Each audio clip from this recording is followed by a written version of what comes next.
আসসালামু আলাইকুম।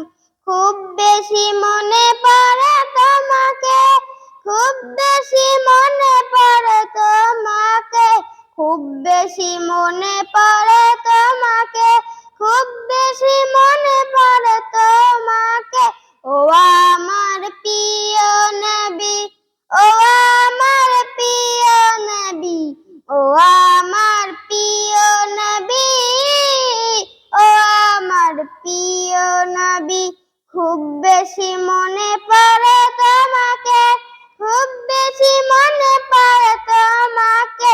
ও আমার প্রিয় নবী, ও আমার প্রিয় নবী, ও আমার প্রিয় নবী, ও আমার প্রিয় নবী, ও আমার প্রিয় নবী, ও আমার প্রিয় নবী। নবী কুলের শ্রেষ্ঠ নবী, সৃষ্টির সেরা তুমি। তোমার আগমনে ধন্য হলো সৃষ্টির জগৎ ভূমি। নবী কুলের শ্রেষ্ঠ নবী, সৃষ্টির সেরা তুমি। তোমার